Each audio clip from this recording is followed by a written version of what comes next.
আসসালামু আলাইকুম রহমতুল্লাহ বরকাতুহু। তে বন্ধুগণ, আশা করি আল্লাহ পাকের রহমতে সকলেই সহি সালামত আছেন। তে কবি গাজী আক্কাস আলী ইউটিউব চ্যানেল 017140885009 এর পক্ষ থেকে আপনাদের সকলের প্রতি রইল একান্ত আন্তরিক শুভেচ্ছা ভালোবাসা। তে বন্ধুগণ, এখন আপনাদের সামনে যে বয়ানটা রাখবার চেষ্টা করব, বয়ানটার নাম হলো ধ্বজভঙ্গে লিঙ্গ ছোট হয়ে গেলে তার হোমিও চিকিৎসা। কি? ধ্বজভঙ্গ রোগে লিঙ্গ ছোট হয়ে গেলে তার হোমিওপ্যাথিক চিকিৎসা। ধ্বজভঙ্গ যাদের হয়েছে তারাই আর যাতনাটা বুঝে, বুঝলেন না?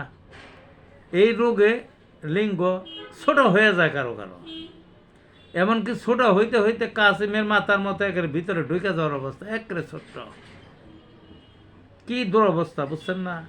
ওই ক্ষেত্রে দুইটা ওষুধের কথা বলবো মাত্র। এই দুইটা ওষুধ যদি নিয়ম অনুযায়ী খান, এটা আবার বড় হয়ে যাবে এবং স্বাভাবিক হবে এবং কার্যক্ষম হবে। একটা হইল Agnus cast. Agnus cast mother জার্মানির। আধা কাপ পানিতে 30 ফোঁটা করে দিনে 3 বার খেয়ে যাবেন। সাথে সাথে আর একটা ওষুধ, সেটার নাম হইল স্ট্যাফিসেগ্রিয়া 10M, মানে 10,000 পাওয়ারের। স্ট্যাফিসেগ্রিয়া 10M ডাইরেক্ট ওষুধ। ওই আধা কাপ পানির মধ্যে 3-4 ফোঁটা করে প্রত্যেক দিন সকালে খালি পেটে খাবেন।